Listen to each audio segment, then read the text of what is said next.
এখন এই বন্ধুটা বলছে, গরিব বন্ধু, একটু মনোযোগ দেন প্লিজ।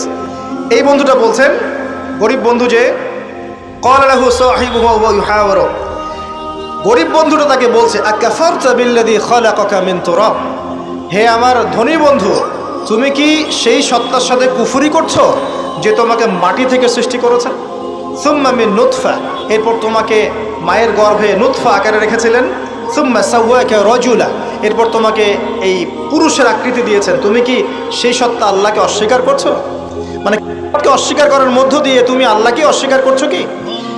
ওয়ালাউলা ইয দাখালতা জান্নাতুক, তুমি যখন তোমার জান্নাতে ঢুকলা তুমি এটা কেন বললা না যে লা কুওয়াতা ইল্লা বিল্লাহ, মাশাআল্লাহ, লা কুওয়াতা ইল্লা বিল্লাহ, মাশাআল্লাহ, আল্লাহ পাক কি চমৎকার জান্নাত আমাকে দিয়েছেন, লা কুওয়াতা ইল্লা বিল্লাহ, আল্লাহ ছাড়া কোনো শক্তি সামর্থ্য নাই, এমনটা কেন বললে না? এমনটা না বলে কেন এইটা বললা যে ওমা আযুন্নু সাআতা কায়িমা, আমি বিশ্বাস করি না যে কখনো হবে, আমি বিশ্বাস করি না যে এটা কখনো ধ্বংস হবে, এমনটা কেন বললা?